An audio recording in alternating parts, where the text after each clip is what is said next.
महात्मा बुद्ध अपने शिष्यों के साथ एक गांव की यात्रा कर रहे थे।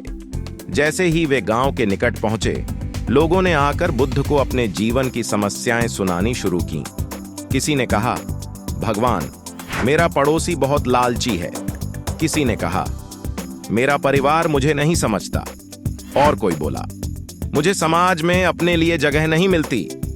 बुद्ध सबकी बातें ध्यान से सुन रहे थे।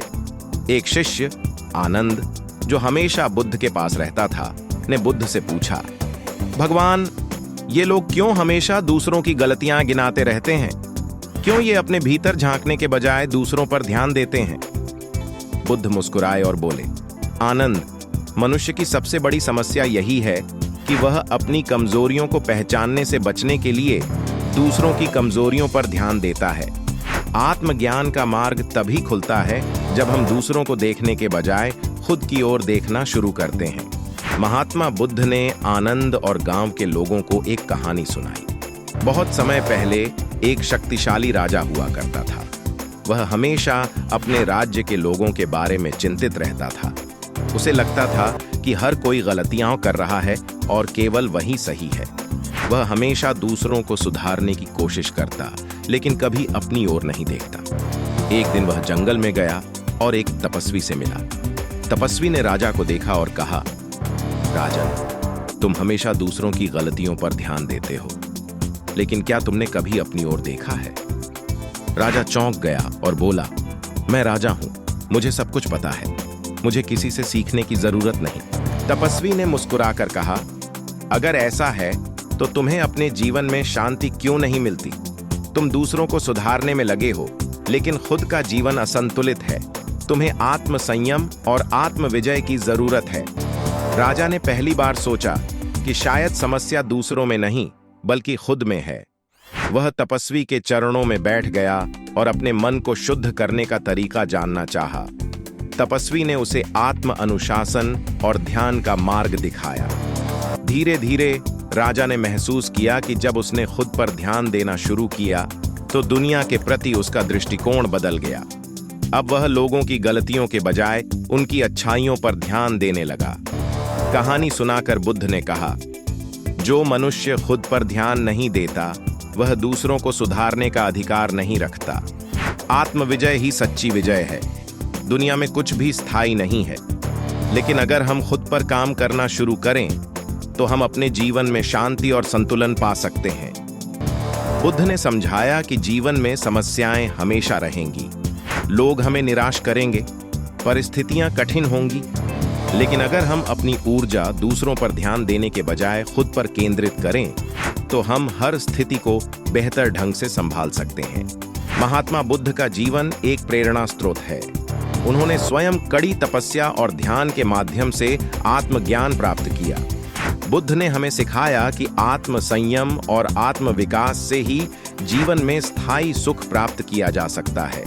हमारे भीतर असीमित शक्ति है, लेकिन हम इसे तब तक पहचान नहीं सकते जब तक हम खुद पर ध्यान नहीं देते। बुद्ध ने कहा था, जो अपनी आत्मा पर विजय पा लेता है, वह किसी भी शत्रु पर विजय पा सकता है। यह वाक्य हमें इस बात की ओर संकेत करता है कि जब तक हम अपने भीतर के शत्रुओं, क्रोध, लालच, ईर्ष्या और अहंकार को नहीं हराते, तब तक हम बाहरी शत्रुओं को नहीं हरा सकते। महात्मा बुद्ध ने आत्म जागरूकता और ध्यान को सबसे महत्वपूर्ण साधन बताया। उन्होंने कहा कि जब तक हम अपने मन और विचारों का अवलोकन नहीं करेंगे, तब तक हम सच्चे सुख और शांति को प्राप्त नहीं कर सकते।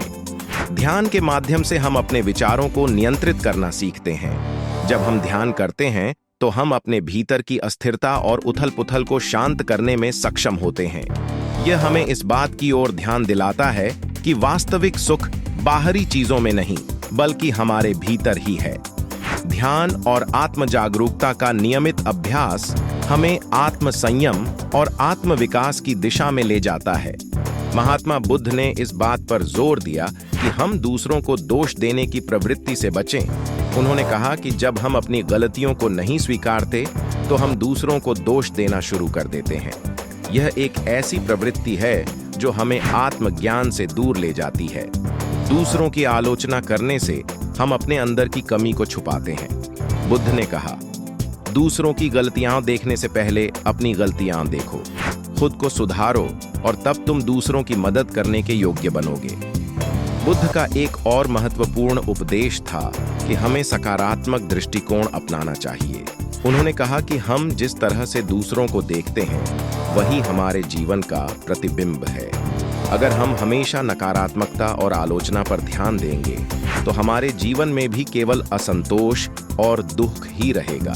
इसके विपरीत अगर हम अपने जीवन को सकारात्मक दृष्टिकोण से देखेंगे और खुद को सुधारने पर ध्यान देंगे तो हमारे जीवन में शांति और संतुष्टि आएगी। यह उपदेश हमें सिखाता है कि खुद पर ध्यान देना ही सच्ची सफलता का मार्ग है। महात्मा बुद्ध की यह प्रेरणादायक कथा हमें सिखाती है कि आत्म संयम, आत्म जागरूकता और आत्म विकास के माध्यम से ही हम सच्चे सुख और शांति को प्राप्त कर सकते हैं। जब हम खुद पर ध्यान देते हैं तो हम अपनी कमजोरियों को पहचानते हैं और उन्हें सुधारने का प्रयास करते हैं। यह कथा हमें इस बात की याद दिलाती है कि दूसरों की गलतियां और कमियां देखने से बेहतर है कि हम अपने भीतर झांकें और अपने जीवन को संतुलित और शांतिपूर्ण बनाने का प्रयास करें। आत्मविजय ही सच्ची विजय है और यह केवल तब संभव है जब हम खुद पर ध्यान देते हैं, लोगों पर नहीं। महात्मा बुद्ध की यह कथा हमें याद दिलाती है कि आत्म जागरूकता और आत्म संयम से ही हम जीवन में सच्ची सफलता और शांति प्राप्त कर सकते हैं।